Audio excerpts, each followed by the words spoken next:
Okay, everybody, we're going to talk about Chapter 5 here. So, Chapter 5 focuses on governments in our world and the different types of governments that are out there. Okay, we look at this picture. We have a Chinese boy and his mother visiting Tiananmen Square in Beijing.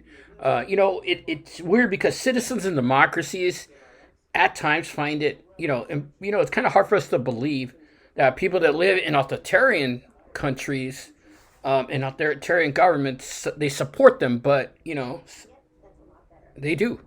Just simple funny as that. So what we're going to talk about is we're going to talk about the difference between authority and power. We're going to look at 5 reasons why citizens may support governments and decisions. We're going to identify 2 core elements of liberal democracies, talk about the relationships, and describe how tradition and effectiveness also support those regimes. Talk about illiberal democracies and explain how some justify this model as, kind of preferable to liberal democracy.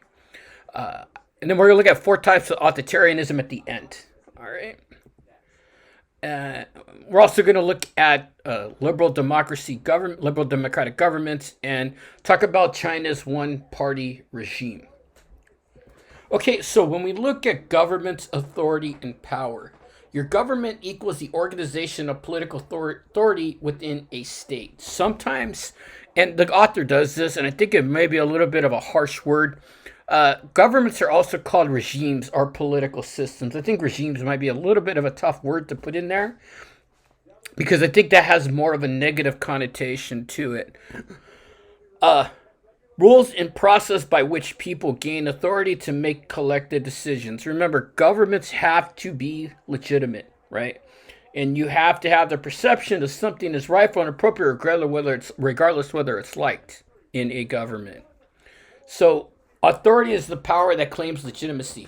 Even legitimate government sometimes uses, power or punishment or sanctions to enforce rules. Max Weber, again, talk about him again. Max Weber's breakdown of legitimate authority. According to Weber, leaders asserting their authority is legitimate for the following reasons. You have traditional legitimacy where you have a person that is, or government that is legitimate by myths, legends, and past practices. People also come to respect these practices as kind of their cultural identity, or the identity that is perceived from this type of government. An example is monarchs are people that are kings or queens that rule and have a tradition of ruling. We also have charismatic legitimacy. And I think, not counting, if we look at the past 2 former presidents, I think they had a real appeal to their base. And they have that charismatic legitimacy. Obama has a charismatic thing to him. Trump has a charismatic appeal to him. And I never thought I would be in a class where I have these 3 names on the same sentence. But examples of charismatic leaders include Jesus Christ, Martin Luther King, and Hitler. Say what you want to say about Hitler, one of the worst human beings probably ever in our history of this world. But he was able to mobilize a bunch of citizens that committed so much atrocities that, they maybe didn't know what they were doing was wrong. It's really interesting to kind of go in and look at that and come to a point where maybe Hitler's appeal really kind of forced him into a dark place.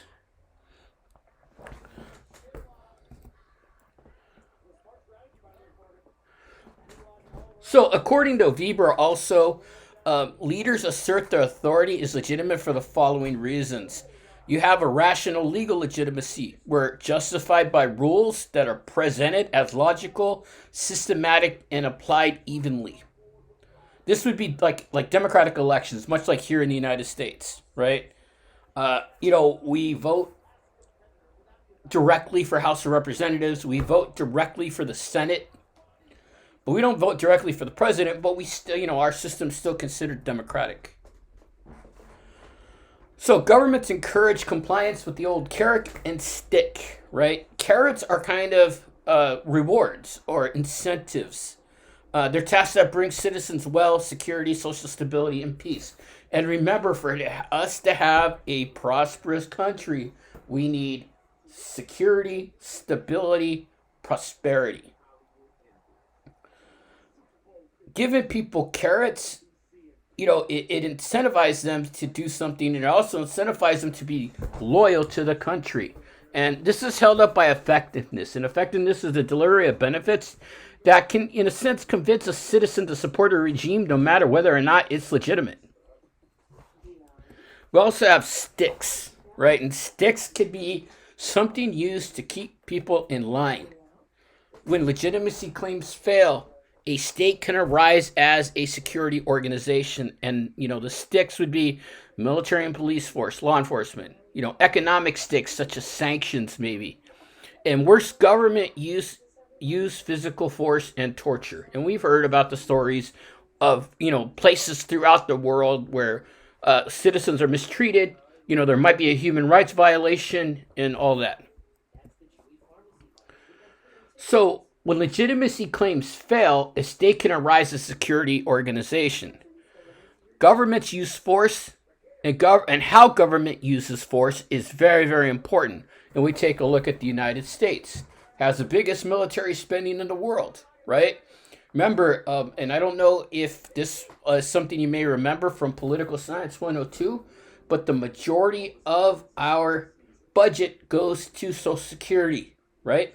The second most used department, or most used industry, or our money is used on is the military. So we have the highest military spending in the world. Also, we have the fourth highest number of people acting as law enforcement in the world. And then we have the highest incarceration rate in the world. And, this isn't a sociology class, so, and I wish we actually did examine this a little bit more. But, how can we keep people out of prison? If you look at other places like Norway, some of the Scandinavian countries, some parts of Europe, their criminal justice system is vastly different than ours. And this is just me seeing these videos that are posted on some of these streaming services where they show how prison is in other countries compared to the United States. If you ever want to get a good look about kind of the abuse of the prison system, the 13th is a very good documentary that talks about that.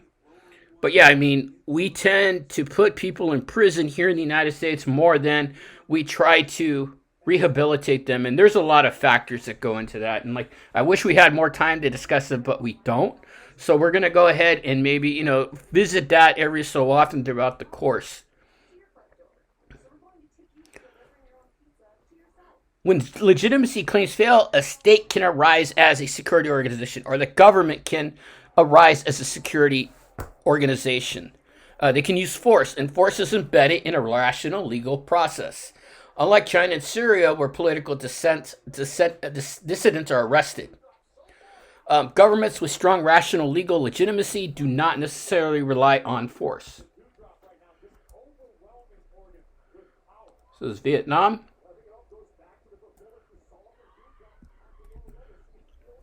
So, rational legal legitimacy has overtaken other forms. We saw the spread of Enlightenment ideas that you all probably learned about in U.S. or in world history. The spread of Enlightenment ideas that people are all rational, supported by inventions of the printing press, increase in literacy and education. And, that's very important. The more people read, the more people understand, they tend to be a little bit more democratic in their values. Right, because you read a bunch of different ideas. You read about authoritarian governments, but then again, you also read about some of the atrocities or some of the things that might be in our own system that happens that we need to take note of. And, the printing press is a big, invention, and now we have instantaneous news on our phones. So I think that's something that's very positive. We also have to adhere to the rule of law constitutions and move away from hereditary rules. So no king or queen, no emperor, but we do need to follow the rule of law, and that rule of law needs to be equal among all citizens. And, we need to abide by the Constitution. And the Constitution, the 14th Amendment, basically says that, we're all equally protected under the law. And that's a very, very key part of legitimacy in this system.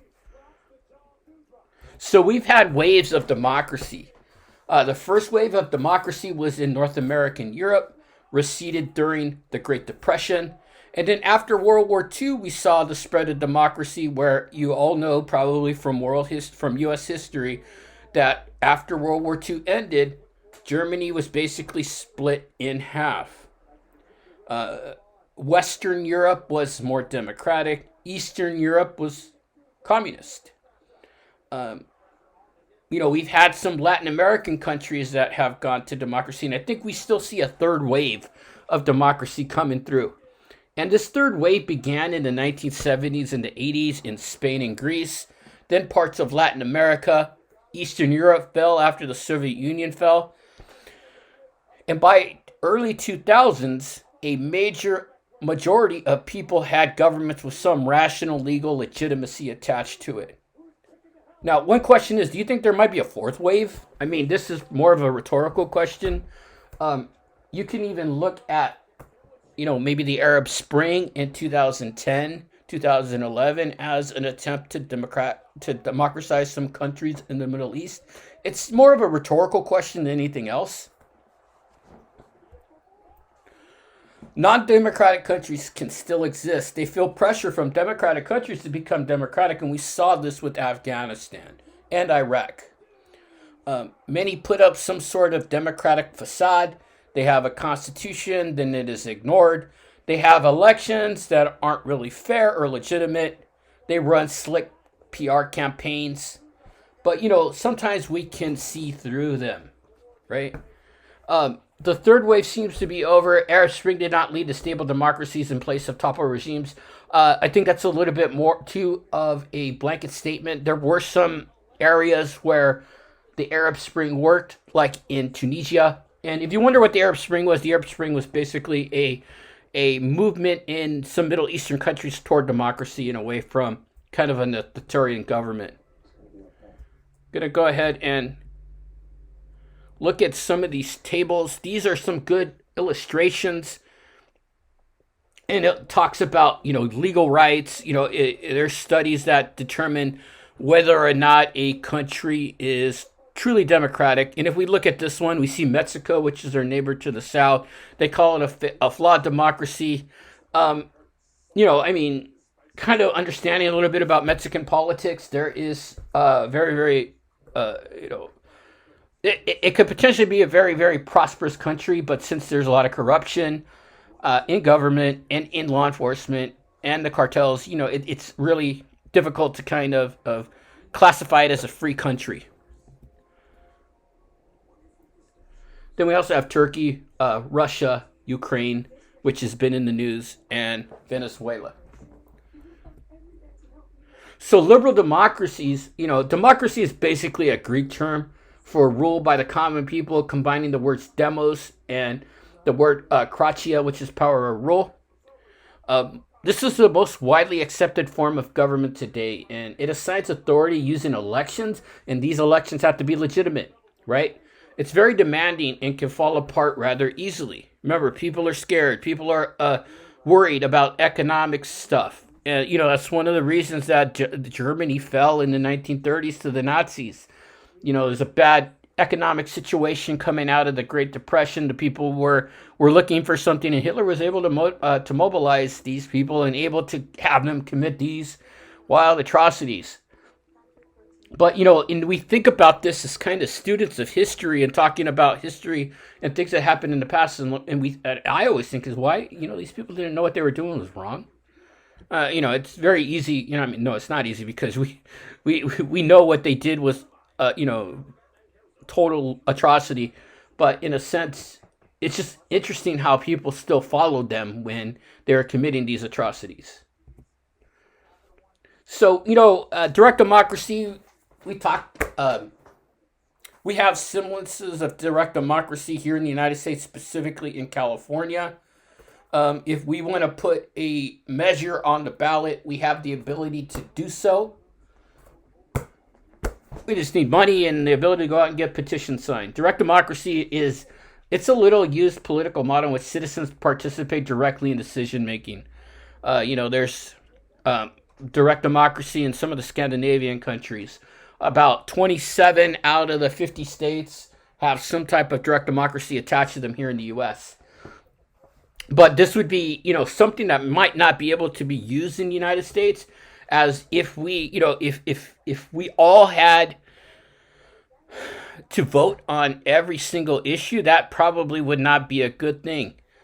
We don't have enough, maybe enough information to make an intelligent decision. But, this is why we have what's called a republicanism or a representative democracy here in the United States, where this is a model in which decision-making power lies within citizens' elected representatives. So we elect somebody to represent us in Congress. At this time, when the Constitution was being written and all of these, Declaration of Independence, probably about 5 years before that, or 2 years, I can't do math, 1776 to 1787, kind of a decision on, kind of how a country is going to move forward. So obviously women and slaves were not included in all of this during that time. So these Enlightenment thinkers resurrected and reworked the Greek and Roman ideas. States had already formed, and big states already formed. Direct democracy seemed unrealistic. And modern democracy came to mean the Roman version, where they have some features of direct democracy, such as referendums. A referendum is, we have referendums here in California. They don't happen that often, but a referendum is a legislative decision that is made, then it is put to the voters to vote on. It can be binding or non-binding. The Brexit, or the attempt by the UK to leave the European Union, was originally a non-binding referendum when they asked the people of the UK to vote whether or not they wanted to stay in the EU. It passed, the Brexit passed, and there are some accusations that people might not, or some thoughts that people might not know what they had voted for. So, it's just some more things that we have to deal with. So legitimacy requires that electoral representation be seen by by the common people. At a very minimum, we have to have broad participation in voting, right? We also have to have contestation, where in the context of representative democracy, this is the principle that one candidate must compete seriously in elections for government offices. So there has to be alternatives. You have to have more than one person. Each side, and this is kind of funny coming out after the 2020 election, each side must accept the possibility of defeat. Each side must accept opposition if it wins and not silence its rivals. And this must continue over multiple election cycles. And this is something that maybe in the United States we are kind of lacking as a country. The Trump administration, or maybe I don't want to say the administration, but former President Trump has been trying to call this election that happened in November of 2020, that it was stolen and there were a bunch of malfeasance made, but, really no proof. So interesting things.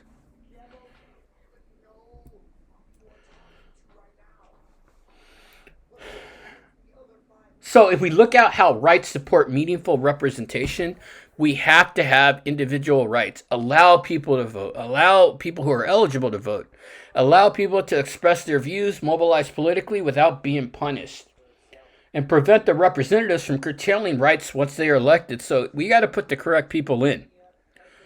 Let's have universal suffrage, where, we have to have the ability for everybody to vote. And, we've seen in the past restrictions trying to get minorities to not be able to vote. And, freedom to vote depends on other freedom as well, such as freedom of speech, freedom of press, freedom of assembly. And all part of this, we get a civil society where arenas of actions in a country outside direct the government's influence, such as associations, church, business, media, artistics, this all comes out of this. Some rights support contestation. Running for office requires the rights to meet, speak, and more importantly, raise money. Rights ensure that groups in power do not harass opponents, restrict contestation in the future, and kind of the avoiding of the tyranny of the majority. Elections can produce repressive outcomes. For example, the Nazi victory in 1932. And, if you took the Political Science 102 class, you probably talked a lot about tyranny of the majority. Kind of the Madisonian type thought where there has to be protection for the minority.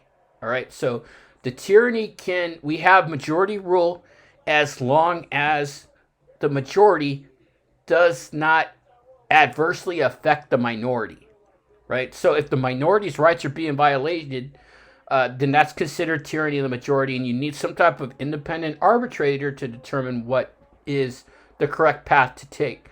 In this country, it is the court system. We usually have rights that are detailed in the Constitution, and as we know here in the United States, our Constitution is very difficult to amend due to the criteria that is required. And you need that independent arbitrator or that impartial court that the author talks about. These stable liberal democracies are hard work. You require respected legal structure. Some rights have taken a long time to be recognized.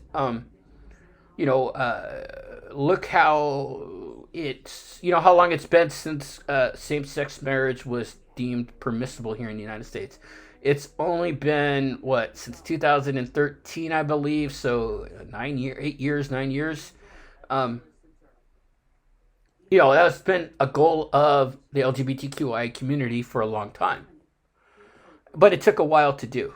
If you would have asked me in the 90s when I was a kid, actually, let's say 80s, because I was more of a little kid in the 80s, if you would ever see a gay marriage here in the United States, I probably would have said no. But it took a long time, and look, it went from the 80s all the way up into the 2013 for it to be recognized, and that's a good thing. Stable democracies are going to be hard work, okay? Only about 30 countries truly qualify as a full liberal democracy. A spectrum across democratic countries from fully fledged liberal democracies that barely qualify, like Serbia.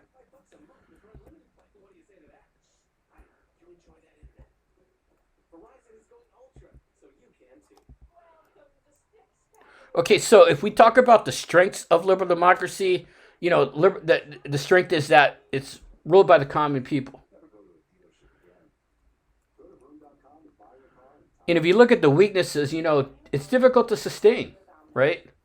And these may have emerged based off rational legal basis alone. So, we can take a look at this and think, our democracy here in the United States is relatively strong. We kind of hit all the points that are needed, but, there's still work to do. All right, let's go ahead and pick this up in a minute. We're going to talk a little bit on the next video about constitutional monarchs. So in the module, please look at the next video where this is continued. Okay, thank you.